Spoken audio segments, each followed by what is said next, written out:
Welcome to our podcast where we cover unique and interesting stories for you. In this episode, we will discuss a rare, brain-eating amoeba killed in Georgia. In Georgia, United States, a man who was likely infected by a brain-eating amoeba has died after potentially catching the rare infection while swimming in a freshwater lake. As per an NBC News report, the Georgia resident is yet to be identified. The Georgia Department of Public Health, in a statement, said that a Georgia resident has died from Naegleria fowleri, a rare infection which destroys brain tissue, causing brain swelling and usually death. The individual was likely infected while swimming in a freshwater lake in Georgia. Though the risk of infection is low, recreational water users should always assume there is a risk when they enter warm fresh water, said the Georgia Department of Public Health. If you choose to swim, you can reduce your risk of infection by limiting the amount of water that goes up the nose. A 2-year-old boy from Nevada died from the infection. As per the Nevada Division of Public and Behavioral Health, the little boy likely contracted the infection at a natural hot spring.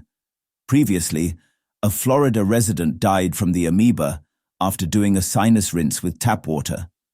The scientific name for this brain-eating amoeba is Naegleria fowleri, and it is a microscopic single-celled organism found in warm freshwater bodies like lakes, rivers, and hot springs. Naegleria fowleri can enter the body via infected water. This can happen when people go swimming, diving, or dunk their heads in water contaminated by this amoeba. The amoeba, as per the United States Centers for Disease Control, travels up your nose and enters the brain cavity, where it slowly destroys brain tissue and causes a rare but usually fatal infection called primary amoebic meningoencephalitis. Even if people don't go swimming in the above-mentioned water bodies, they can still risk infection if they use Naegleria fowleri contaminated water to cleanse their noses and clear sinuses. In rare instances, people have been infected by chlorine-free pool water and water parks, etc. It was first discovered in the United States in the year 1937, and the CDC warns that in the warmer months of July, August, and September, it may be present in any freshwater body in the US. It is not present in salt or brackish water. The organism mainly thrives in warm water and heat, and grows best in high temperatures up to 115 degrees Fahrenheit, but can at times survive warmer temperatures. In the US, between the period 2012-2021, on average, 0 to 5 cases were diagnosed annually. As of 2018, a total of 381 cases have been reported from across the world, mainly from the US, India, and Thailand. Last year, as per NBC in the US, there were 3 confirmed cases of Naegleria fowleri. As per data from the US Centers for Disease Control and Prevention, the cases were reported from Iowa, Nebraska, and Arizona, and were believed to have occurred after exposure to fresh water. South Korea also reported a case, its first ever case of the brain-eating amoeba, mostly young boys of ages 14 years or younger.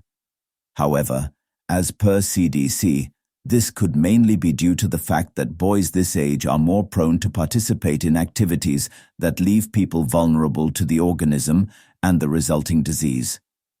Naegleria fowleri infection isn't contagious, i.e., an infected person cannot pass the disease on to another individual. Common symptoms that usually start after about 5 days of infection include fever, nausea, and vomiting. Other symptoms that happen at a later stage of infection are a stiff neck, confusion, lack of attention to people and surroundings, seizures, hallucinations, and coma. Ultimately, it destroys brain tissue, causing swelling in the brain and ultimately death. The disease progresses rapidly, and generally death happens between 1 and 5 days after the infection. In almost 97% of cases, the infection turns fatal. Currently, no set treatment for the amoeba exists. This is mainly due to the rare nature of this infection. However, a number of drugs were found to be beneficial in the treatment. While currently reported cases of this deadly amoeba are rare, as climate change and global warming heat up the planet, this heat-loving amoeba may thrive, making infections common. Thanks for tuning in. If you enjoyed this episode, be sure to subscribe and share your thoughts in the comments. Stay connected for more exciting discussions and updates in our next podcast.